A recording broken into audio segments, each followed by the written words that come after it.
바울이 아덴에서 그들을 기다리다가 그 성에 우상이 가득한 것을 보고 마음에 격분하여 회당에서는 유대인과 경건한 사람들과 또 장터에서는 날마다 만나는 사람들과 변론하니 어떤 에피쿠로스와 스토아 철학자들도 바울과 정론할세.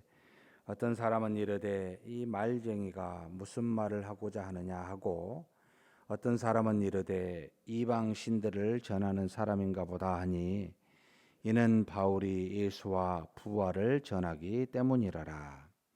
그를 붙들어 아레오바고로 가며 말하기를, 내가 말하는 이 새로운 가르침이 무엇인지 우리가 알 수 있겠느냐? 내가 어떤 이상한 것을 우리 귀에 들려주니 그 무슨 뜻인지 알고자 하노라 하니, 모든 아덴 사람과 거기서 나그네 된 외국인들이 가장 새로운 것을 말하고 듣는 것 이외에는 달리 시간을 쓰지 않음이더라.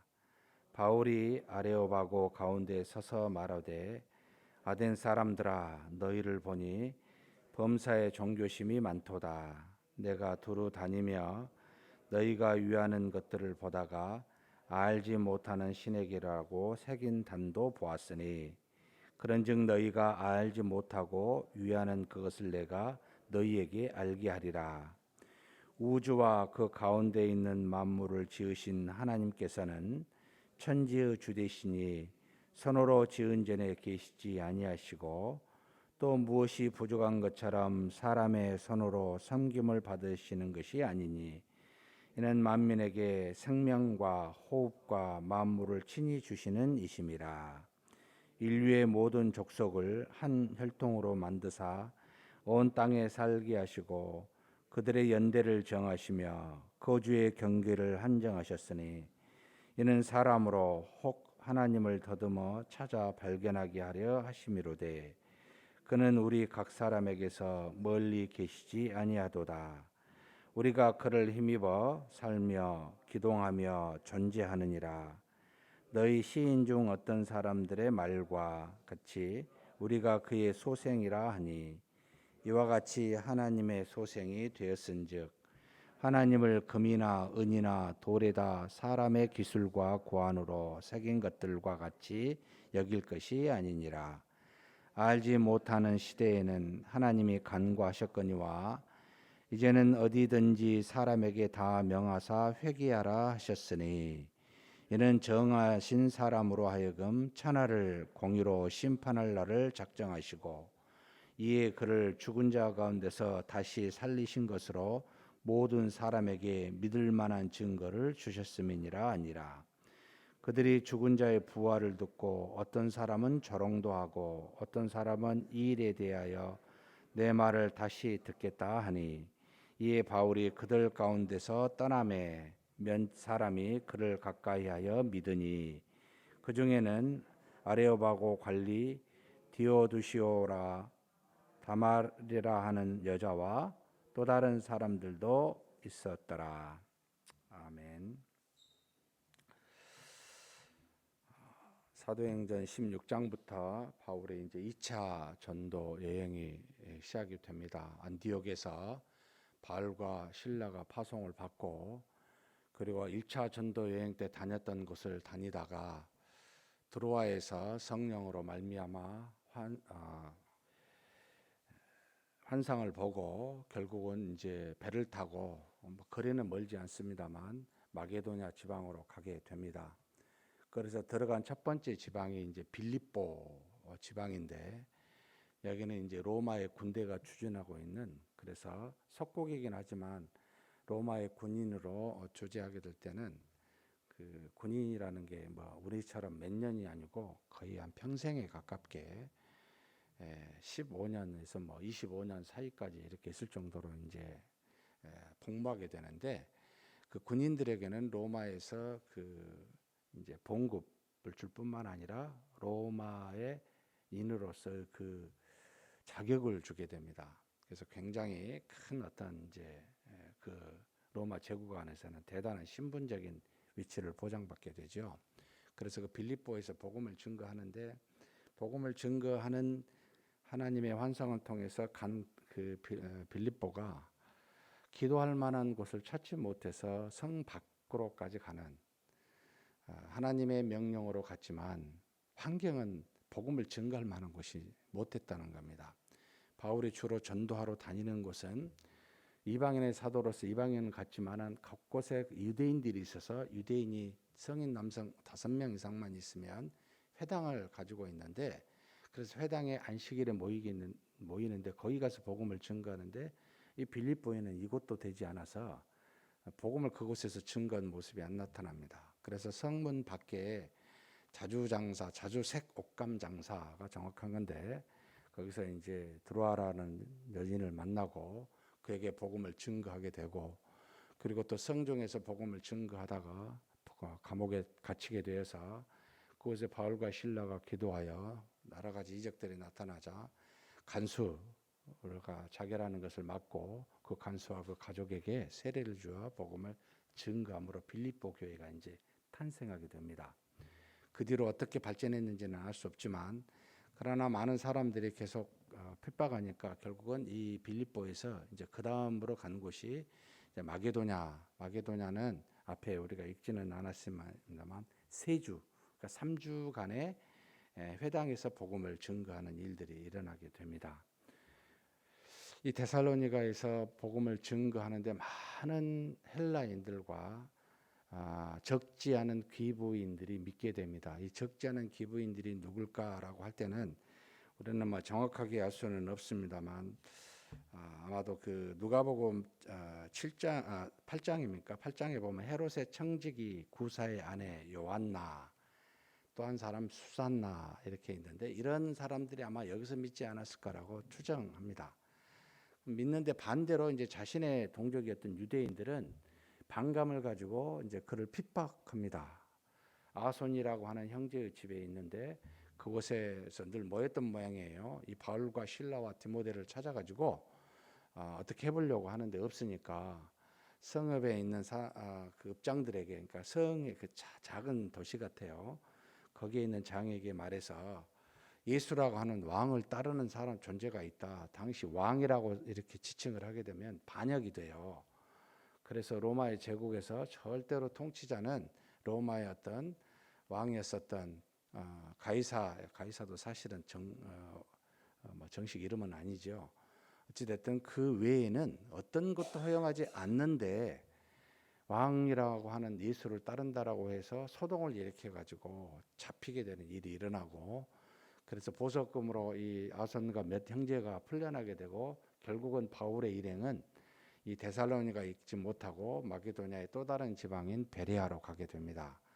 이 베레아에서도 복음을 증거하게 되는데, 그 베레아 사람들의 마음이 훨씬 너그럽고 훨씬 더 부드러워서 복음을 잘 전해요. 날마다 말씀이 그러한 것 상고하여 많은 사람들, 여기도 많은 헬라인들과 많은 귀부인들이 믿게 되고, 더구나 여기에서는 조금 더 다르게 많은 남자들이 믿게 되더라라는 표현을 씁니다.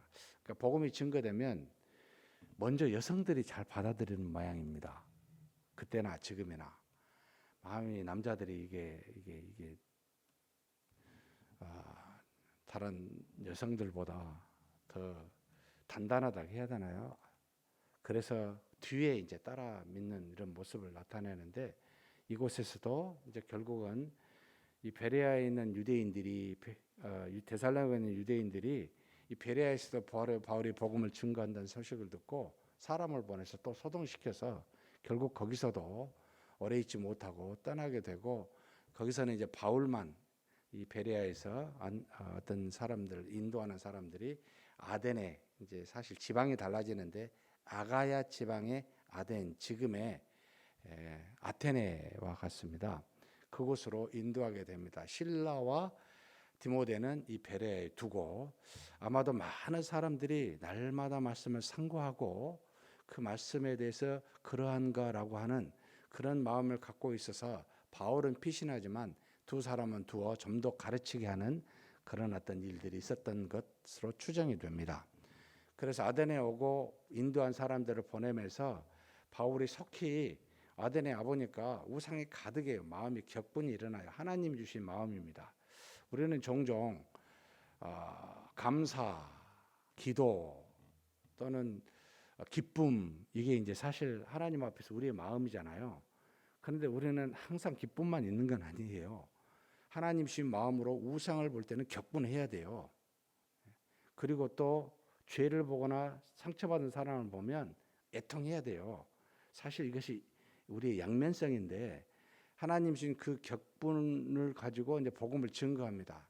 보내면서 이 인도에 있던 사람들에게 뭐라고 부탁하냐면, 속히 디모데하고 실라를 보내라. 이게 이제 또 바울의 인간적인 면이라고도 보입니다. 항상 동역하며 일했던 바울이 혼자 있다 보니까 동역자의 필요성과 자신의 연약함과 무능함을 느끼고 빨리 보내주기를 명령해서 돌아오게끔 합니다. 근데 돌아오기 전에 이 아덴에서 복음을 증거하는데 굉장히 놀라운 복음.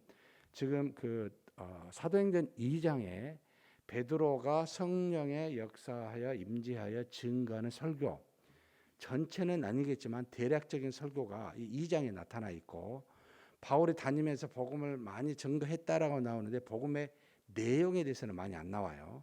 그런데 이 사도행전 17장에 바울이 복음을 증거하는 내용이 24절에서부터 31절까지 그 바울이 무엇을 증거했는지 나옵니다. 그래서 종종 신학교에서 사도행전 2장의 베드로의 설교와 사도행전 17장의 바울의 설교를 비교하여 논하시오라고 하는 신문을 문제를 즐겨냅니다. 저도 할 때마다 많이 문제를 냈던 기억이 나는데, 그 안에 많은 우상을 보고 많은 신들에게 대해서, 아테네는 여러분 헬라 철학의 본거지잖아요. 여기 지금 있기 전에 플라톤이 6세기 이전입니다. BC. 그때부터 내려온 플라톤, 아리스토텔레스 이후에 수많은 철학들이 번성된 곳이라, 많은, 여기 지금 에피쿠로스 학파와 스토아 학파가 있다고 말하는데, 에피쿠로스 학파는 쾌락주의, 스토아 학파는 우리가 이성주의라고 말하는데, 왜 쾌락주의냐면 사후 세계가 없다고 믿기 때문에 육체적인 지금의 삶이 최고니까 행복은 우리 육체적으로 가장 기쁘고 즐거운 쾌락을 추구하는 것이 행복이다라고 하는 주의고, 스토아는 사후 세계가 있다고 믿었어요.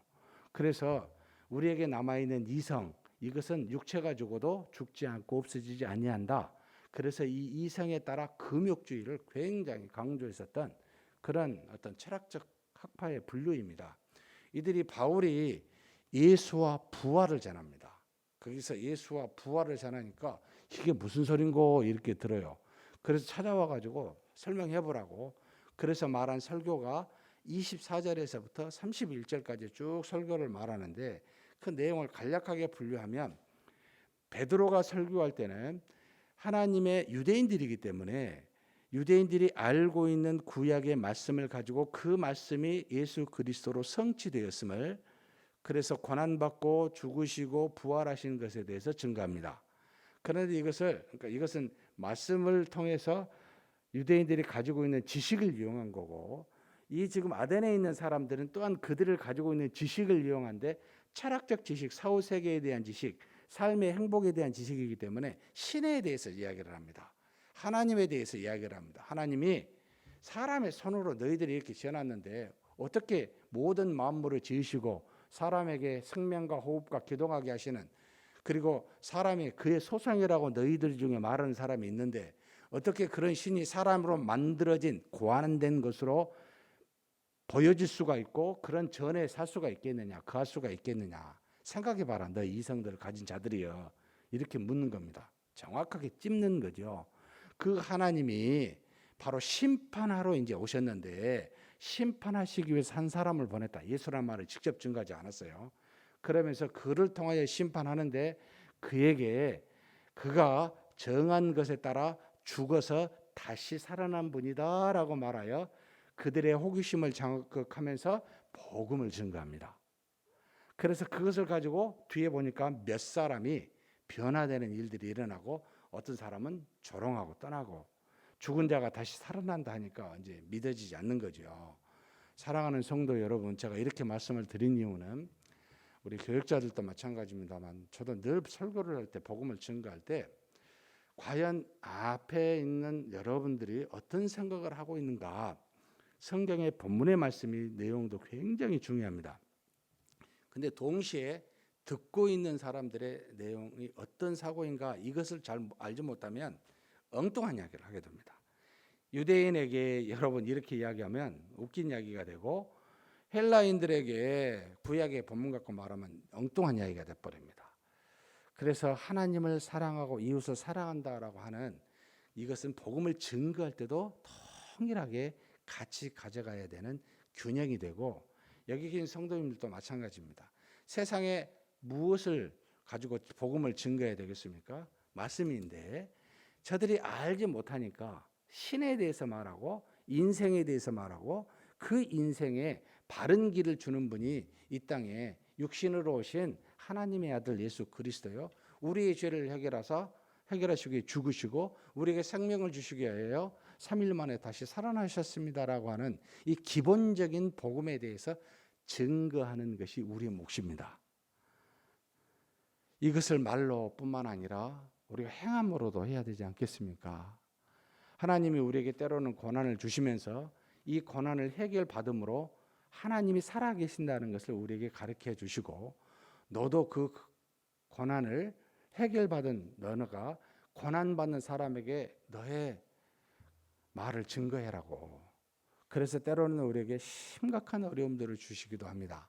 그러나 이것은 하나님의 살아계심을 증거하기 위함이라 라는 그런 마음을 가지시고, 우리가 기도하여 우리가 믿는 하나님이 우리에게 역사하고 우리 입술을 통해 증거되도록 그렇게 사는 저와 여러분이 되시길 주의 이름으로 축복합니다.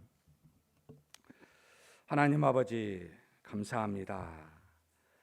우리를 죄악 가운데서 구원하시고 하나님의 자녀되게 하사 세상의 이치를, 하나님의 살아계심을, 죽고 다시 사는 영생하는 것이 무엇인지를 알게 하여 주시니 감사합니다.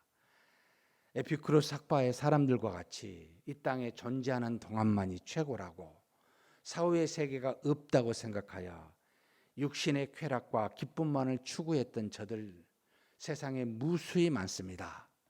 또 반대로 사후 세계는 존재한다 하지만 하나님이 살아계심을 알지 못하고 자신들이 가지고 있는 이성과 철학과 수많은 논리만이 영원하다고 생각하여 그것으로 인생을 금욕적인 삶으로 살아가고자 하는 사람도 무수합니다. 그러나 하나님, 우리는 하나님을 아는 자로서 사람이 만들어 그 어떤 것에 거할 수 없는 하나님이 모든 만물을 만드시고 호흡케 하시고 기동케 하시고 존재케 하신 분이 유일하신 하나님 한 분인 줄 우리가 알고 믿사오니, 그 하나님이 보내신 예수 그리스도를 통해 우리가 구원받았음을 알게 되었으니 이제는 우리의 입술을 열어 하나님 주변에 때를 어떤지 못 어떤지 우리 주 예수 그리스도를, 하나님을 증거케 하여 주옵소서. 당당하게 잠깐의 나그네 삶 속에서 영원한 하나님을 증거하여 하나님으로부터 하나님의 쓰시는 사람으로, 하나님의 선한 도구로 그렇게 사용받아 하나님 우리의 인생길이 세상에 진리를 주고 세상에 빛이 되게 하는 그와 같은 인생 될 수 있도록 복내려 주옵소서.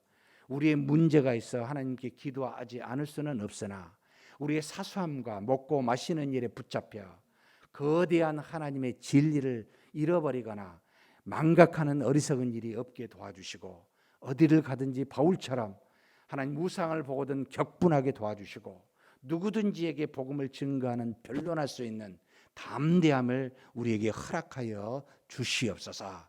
우리 주님 예수님의 이름으로 기도하옵나이다. 아멘.